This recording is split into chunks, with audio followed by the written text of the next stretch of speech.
In a quiet neighborhood tucked away from the bustling city, Red Dot lived with his young daughter, Gopi, in a large, charming old house. Red Dot, a renowned author, enjoyed the peace the house offered, but his idyllic life began to crumble when strange events unfolded. It started subtly. Gopi, once a lively and imaginative girl, grew silent and sullen. She spoke of whispers in her room and shadows moving across her walls at night. Red Dot dismissed it as overactive imagination. But the situation quickly worsened. Furniture shifted inexplicably. Lights flickered without cause. Gopi's demeanor changed entirely. She muttered in languages Red Dot didn't recognize and spoke with a voice that didn't seem like hers. One night, Red Dot awoke to find Gopi standing at the foot of his bed, her face blank, her eyes wide.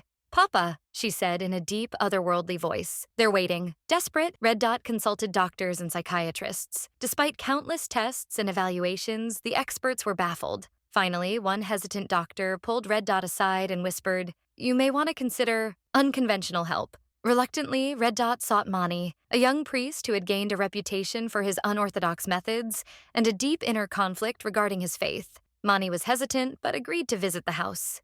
The moment Mani stepped inside, a chill enveloped him. Upstairs, Gopi was restrained in her bed, her body contorted unnaturally, her voice dripping with malice. She mocked Mani, revealing secrets he had never shared, fears he thought buried. Unnerved, Mani turned to Father Samson, a retired priest who had faced similar battles in the past. Despite his frailty, Samson agreed to help. The exorcism began as night cloaked the house. The temperature in Gopi's room dropped unnaturally low. The air seemed heavy, thick with a malevolent presence.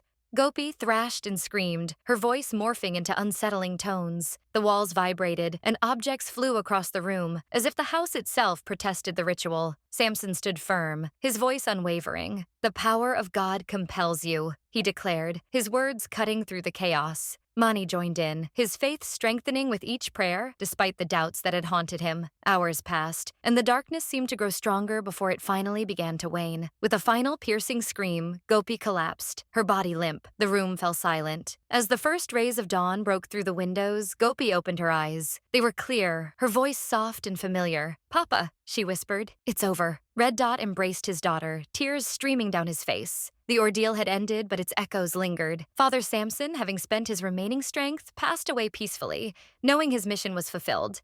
Mani, though shaken, found a renewed faith through the trial, vowing to never abandon those in need. For Red Dot and Gopi, life moved forward, forever changed. The house returned to its quiet state, but they carried the memory of that night, a reminder that even in the face of unimaginable darkness, courage and faith could triumph.